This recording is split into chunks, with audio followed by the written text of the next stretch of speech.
I would like now for a round of applause to David Thunmarker, Senior Advisor at Impulso, and Nayara Moia, Fashion Researcher.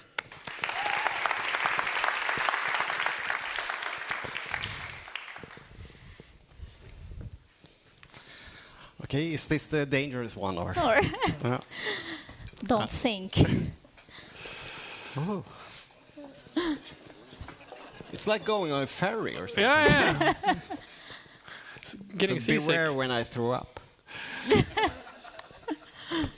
Hopefully you won't. David, I'm actually going to start with you. You are now working with this tech startup Impulso, and we're going to get to what Impulso does. But you have a long-standing background in the industry we're talking about, in the fashion industry. Maybe just describe a little bit where you come from and why you decided to make this kind of jump from fashion to tech. First of all, I started as a management consultant, but after black belt in Excel and the PowerPoints, it was time to dig into something real. So I spent 17 years in fashion, 13 years with Tiger of Sweden, CEO there, and then also for Oscar Jacobson. And being this, this has been a transition. I'm going from pen and paper into more digitized, and then being an advisor and seeing all these possibilities and also seeing how blind this industry is by not adopting just tools. We don't go to the bank and pay, our bills anymore.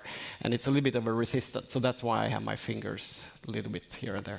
Well, let's talk about that, because I think we need to give some level of context to why we are addressing these problems. We've seen now an introduction to the legislation. I want to deep dive a little bit into what is the situation for fashion brands, and where do you see the pain points? What's the problem right now from your perspective? Of course, we have the long lead times, and my passion is right now helping brands to go from blind to see. If I'm looking at my own, let's say Tiger of Sweden as a CEO, we had 650 million Swedish kronor into our own retail and own e-com. There we saw every single day what's selling, not selling. We were able to use that data to do better products, to plan our production. But then we were sending out 650 million kronor, unfortunately not euro, into wholesale to 1,000 point of sales at 19 different countries. Oh. We knew what we were shipping out in January, and then we were totally blindfolded during the season because we live through sell-through. And with Impulso, we have this. We're building this data rail between brands and retailers. So you, as a brand, are able to have a true partnership based on actionable data. Right. But let's, before we go into the solution, what you are describing, and I think, I'm sure you've seen this as well. If you describe this to someone in the car industry or other types of industries, people are shocked that it can operate like this. It can be this non-transparent, so to speak. How does this affect the operations of a fashion brand when you don't know how your products are selling in these individual stores? What happens then? Yeah, because everyone said that wholesale should die when I started in 2003, and still 60% of the fashion industry is wholesale. That's 1 trillion euros. And it's guess-based.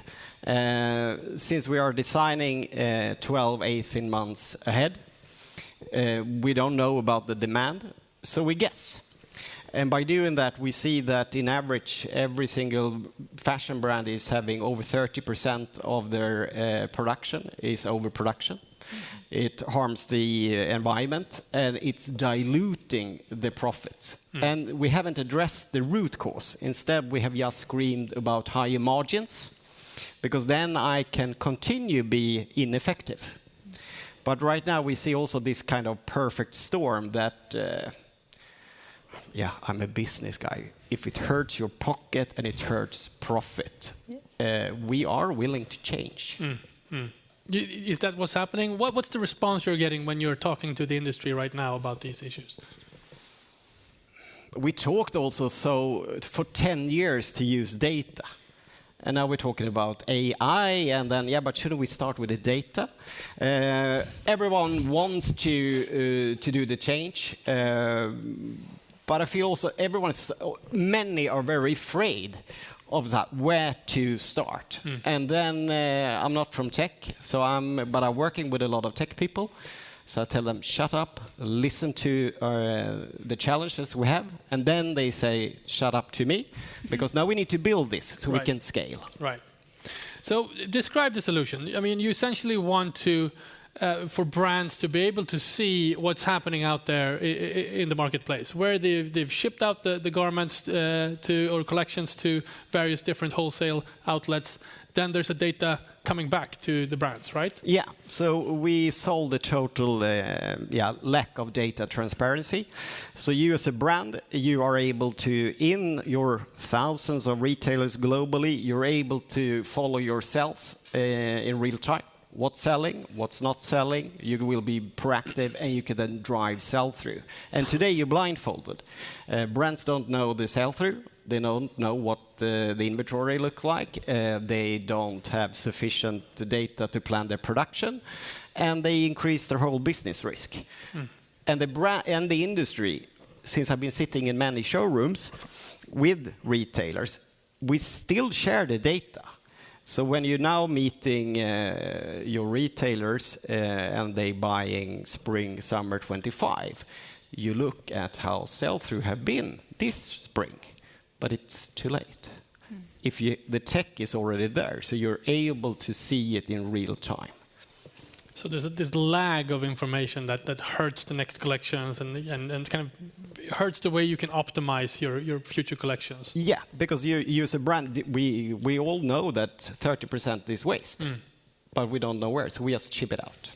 Well, so since you are working with data between kind of brand and retailer, you also looked at what kind of role you could play when it comes to digital product passport, because anyone who is a kind of a data supplier has the potential of become a kind of contributor to this wheel of digital product passport. And Nayara, you've been working with us and with Impulso on creating this report.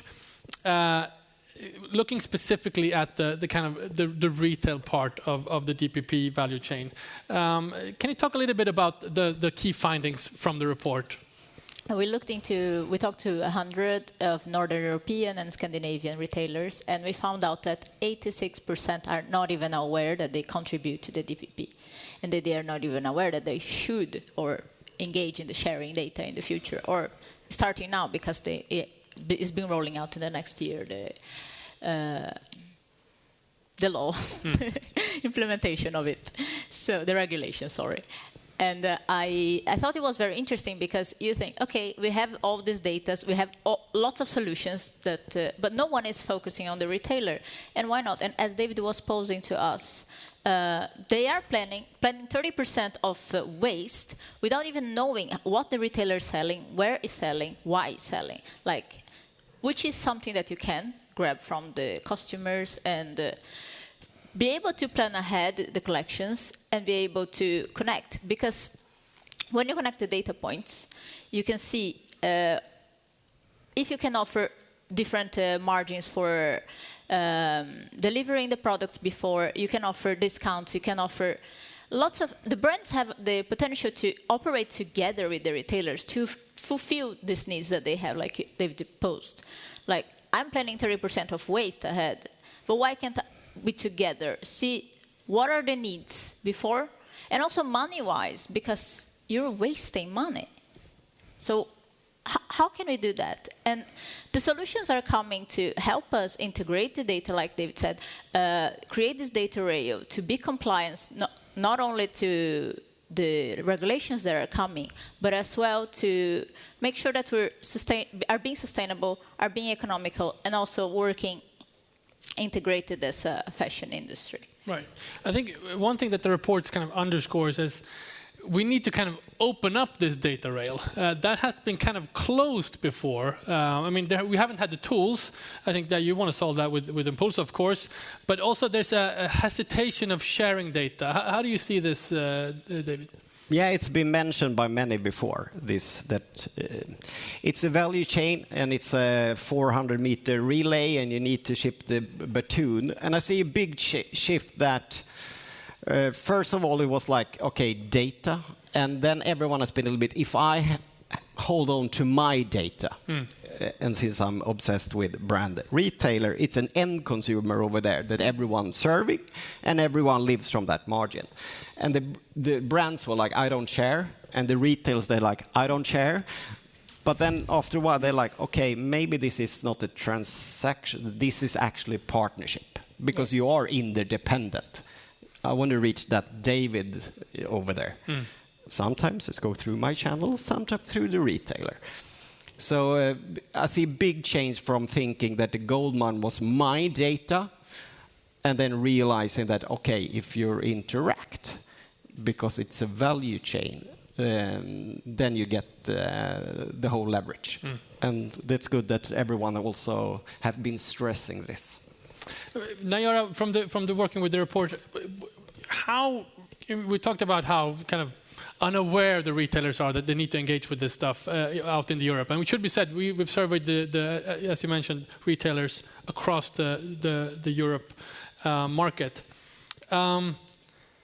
Are they ready to start sharing, do you think? No, they're not really at all. Like we heard from other panelists, they're still using CVS files, they're still using Excel, they're still emailing. And I mean, it's impractical and it's not at all their interoperability, like we heard today as well, is very important because otherwise, if you're not receiving this data, how can I take a step back and be able to like prepare my collections, to measure how much we're going to sell, to whom we're going to sell? Like, we needed to integrate this in a system where it responds immediately. Oh, okay, you sold something here, I don't know, in Stockholm, and my brand is in northern Germany. Okay, they will get immediately who we sold to, and the customer also sees a lot of value in that. Because when the DPP is working, if I bought a piece that I'm passionate about it, but maybe in a few years I feel like I want to sell, or I don't know what to do, how I'm going to recycle that, I have the passport and I can decide which ways I'm going to do, and making sure that this is a circular process, that this piece that I bought won't go to waste, to make sure that it comes back to the chain, to the value chain. We talked about it. We've talked about sort of there obviously needs to be huge collaboration in these value chains. But David, do you think the initiative should come from the brands to kind of push the retailer into this, or how should this interaction happen? It is a partnership, but I've been during my career. You already started a lot in the production, like code of conduct. Everyone's like, "Fuck off!" But then you started to do. The brand started to push, and then they comply. Right. So it's. I'm meeting retailers today, and they say, "But why should I share?" And they're like, yeah, but you already share, but you're doing it too late. And you have these EDIs, you have the PDFs and all of that. It's not scalable at all. So I must say that the legislation is...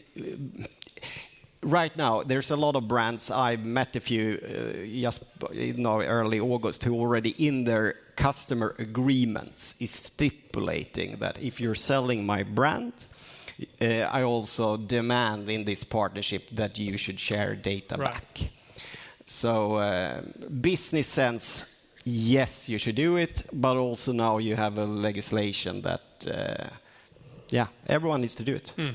It's interesting that you say that the kind of when the business arguments start to arise, change happens faster than with compliance to legislation. Yeah, it's brutal, but it's. I've been part of stock-listed companies, and it's all these green deals. But when the shit hits the fan, and you take away things that are not going directly to bottom line. So therefore, I love all these initiatives because it's needed. It's a complex value chain, super complex, and we all it's all interlinks. But it's an end consumer need. You cannot produce anything that's not sold, and then you need to go back through the whole value chain. So it's not one quick fix. And I'm trying to, you cannot eat a whole elephant. I'm focused on one part, and then I'm so glad to have smart, clever, proactive people who, put their hours in other parts. Right. Good stuff. So the report is, scan the code and you can sign up and get the report. We hope to release it sometime next week. We put in the last finishing touches on it. Nayara, just to wrap this up, what do you think is the kind of next step for the industry? How should this kind of roll out? What needs to happen for retailers to start sharing their data? I think firstly, like David said, we should hold hands together. All the parts of the chain should be together, because as a fashion industry, our major goal is to sell sustainable products that won't harm the environment, won't harm our futures, and we have to think about that. And we also make sure that we're delivering good products to our customers, because in the end of the day, we're selling. So holding hands together, making sure that we're looking to the future that we want to see as well. David Thunmarker and Nayara Moia, thank you so much for sharing your insights today. Thank you.